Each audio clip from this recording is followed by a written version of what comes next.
可以吗？更像一个度假一样的电影节。今天只看阿莫多瓦那个。哦，好看吗？我觉得还行，但是不是特别喜欢。哦，那你现在在工作？对，我在写相关的这个影评。反正我今天约了4部片，然后真的很紧凑，中间没什么休息，也没什么吃饭，就是影展的生活。然后看到了伊莎贝·玉贝尔，很开心，就是看到她那个承诺的那个首映，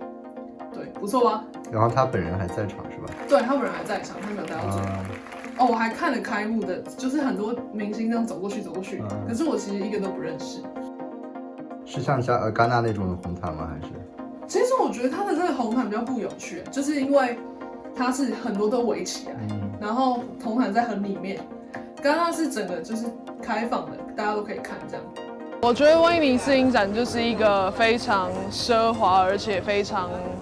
美丽的地方。很休闲。我觉得威尼斯对我来说就是一个真实版的海市蜃楼，因为海市蜃楼它是一种虚幻的美，然后我看到威尼斯的话，它也是在海中，然后特别美，但它又是真实存在的。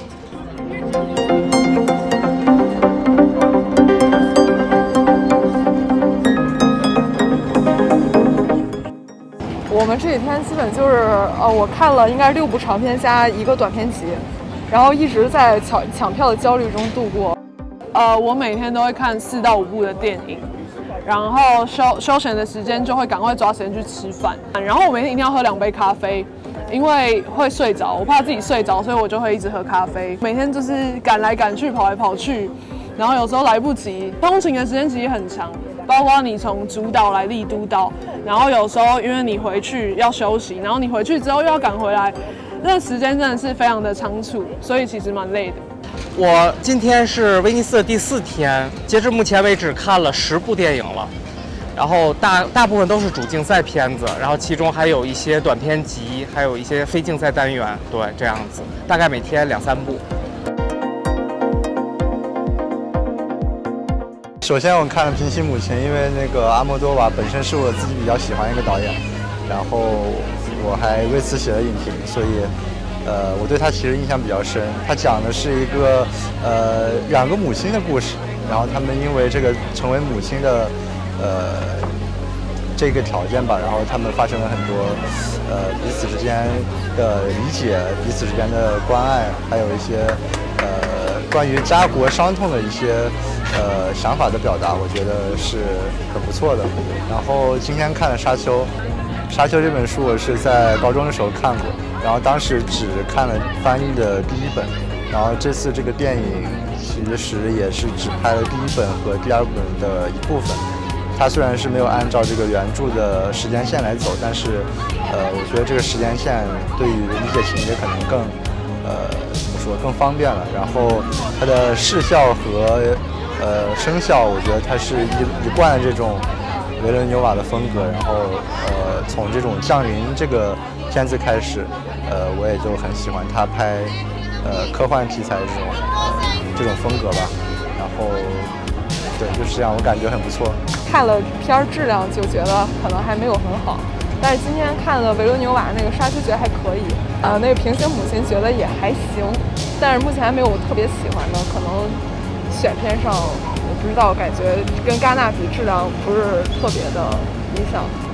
昨天看那个斯宾塞，然后是看的就是算是首映场红毯场，然后觉得还是比较惊喜的。那个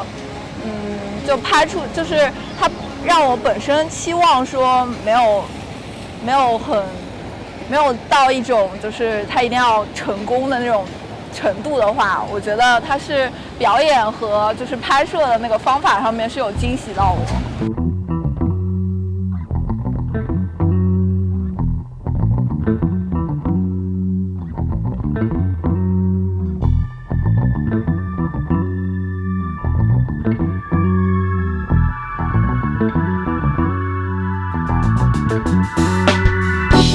我想说我其实有很多很特别的体验，就是我不知道为什么有时候走一走，就会走到不小心是那个要走红毯或是明星要出来的地方，然后就不小心看到了很多就是真的知名的演员，像是 Timothée Chalamet， 然后还有 Kristen Stewart，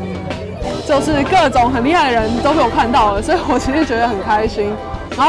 然后我等一下要去看那个，其实就是我最喜欢的偶像，最喜欢的演员叫做 Jessica Chastain， 等一下去看她的一个影集。然后我现在是非常的期待，因为然后她也会走红毯，也会在现场这样。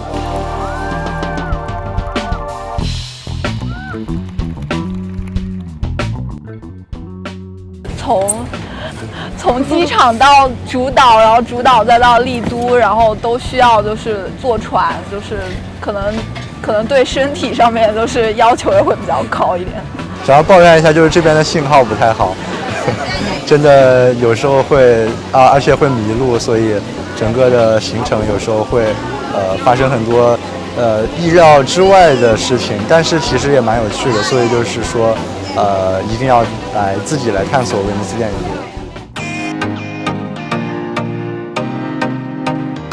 那就拿欧洲3大电影节来举例吧。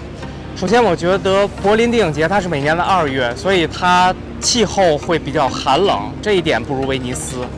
然后戛纳电影节它虽然是5月，气候比较好，但是它那边排片特别累，每天早上8点半看到凌晨12点半，要一天看5部，而且还不停的有通告有采访，就会让人特别的疲惫和焦虑，所以就根本没有时间去享受电影节，就是一个全程的轮轴转的一种感觉。威尼斯的话就很棒，对，我最喜欢的就是威尼斯。今年的威尼斯啦，因为它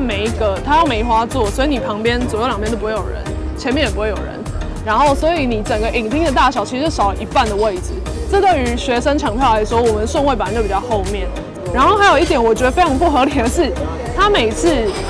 放票的时间是那个展映前的前74小时。然后前74小时，我可能在影厅里面，我就要疯狂的刷、疯狂的滑，其实是一个非常紧张，而且你没办法专心在你正在看的电影上面。相对今年的戛纳，我觉得今年的抢票状况比较好，然后要进去看真正的首映场或是 Gala 场都很容易，但是相对威尼斯，对于accreditation 开放的票就会比较少。